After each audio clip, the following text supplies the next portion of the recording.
dari Fakultas Kesehatan Universitas Bumigora, Universitas Bumigora, Prodi S1 Farmasi,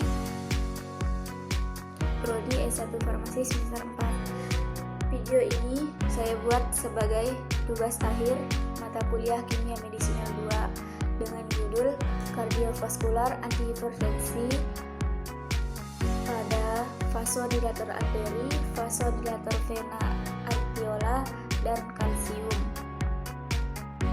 Pertama-tama saya akan membahas materi tentang vasodilator arteri atau pelebaran pembuluh darah arteri. Vasodilator arteri merupakan pelebaran pembuluh darah yang terjadi karena adanya penurunan atau pengurangan tekanan pada otot polos arteri.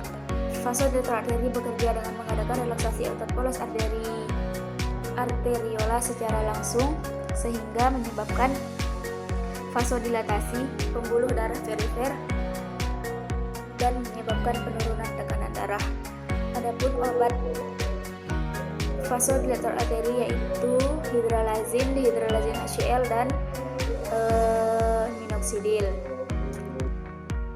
Yang pertama, hidralazin. Hidralazin memiliki struktur inti phthalazin yang terdiri dari cincin benzena yang menyatu dengan cincin pirazin. Gugus hidralazin NH2 merupakan fitur yang sangat penting pada posisi pertama.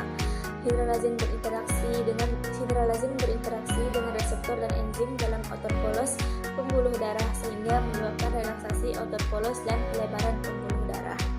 Struktur utama hidralazin yaitu NH2. Kemudian materi selanjutnya yaitu vasodilator vena dan arteriola, yang dimana mekanisme kerjanya mengadakan secara langsung relaksasi otot polos dan arteriola sehingga terjadi vasodilator pembuluh darah perifer dan menurunkan tekanan darah. Adapun contoh obatnya yaitu natrium nitrofusid. Natrium nitrofusid adalah senyawa kompleks dengan inti zat Fe2T atau besi ferrous, yang dimana Fe ini terkoordinasi dengan 5 gugus cyanida atau CN. Struktur kompleks dengan Fe2T, 5CH dan 1NO yang mendasari aktivitas NO, natrium nitrofusid. NO inilah yang bertanggung jawab terhadap fake vasodilatasi, dan gugus CN memberi proses aktivitas bila digunakan tidak hati-hati. Yang ketiga yaitu antagonis kalsium selektif. Antagonis kalsium selektif bekerja secara selektif pada otot polos vaskular, yaitu dengan menurunkan tonus otot polos arteriola sehingga terjadi vasodilatasi buluh arteri perifer yang menyebabkan penurunan tekanan darah. Adapun contoh obatnya yaitu diltiazem, velodifin, nicardipin, nifedipin, nimodipin, amlodipin, nilfadipin, dan verapamil. Obat diltiazem. Obat diltiazem adalah obat golongan penghambat saluran kalsium atau CCB, khususnya jenis non-dihidrofidin. Ia memiliki struktur kimia yang unik yang memungkinkan interaksinya dengan saluran kalsium di jantung dan pembuluh darah. Struktur ini menentukan bagaimana obat tersebut berikatan dan mempengaruhi fungsi saluran kalsium. Diltiazem memiliki struktur derivat benzodiazepin. Struktur kimianya mengandung cincin benzodiazepin pusat yang terikat pada gugus-gugus fungsional lain, termasuk gugus metoksi dan dimetilaminoetil. Gugus-gugus ini berperan dalam interaksi obat dan reseptor saluran kalsium. Diltiazem bekerja dengan menghambat masuknya ion kalsium ke dalam sel otot jantung dan otot polos pembuluh darah.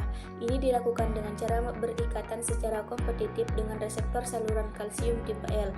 Reseptor ini berperan dalam regulasi interaksi dan kontraksi otot jantung dan pembuluh darah. Dengan menghambat masuknya kalsium, diltiazem menyebabkan relaksasi otot polos dan pembuluh. Struktur kimia diltiazem, khususnya cincin benzodiazepin dan gugus-gugus fungsionalnya, memungkinkan obat ini untuk berikatan dengan reseptor saluran kalsium tipe L. Hal ini menyebabkan penghambat masuknya ion kalsium ke dalam sel otot jantung dan pembuluh darah, menghasilkan efek terapi seperti penurunan tekanan darah, relaksasi otot pembuluh darah, dan struktur kimia diltiazem khususnya cincin benzodiazepin dan gugus-gugus fungsionalnya memungkinkan obat ini untuk berikatan dengan reseptor saluran kalsium tipe L. Hal ini menyebabkan penghambat masuknya ion kalsium ke dalam sel otot jantung dan pembuluh darah, menghasilkan efek terapis seperti penurunan tekanan darah, relaksasi pembuluh darah, dan pengaturan irama jantung. Efek-efek ini menjadi dasar penggunaan diltiazem dalam pengobatan hipertensi, angina, dan beberapa jenis aritmia.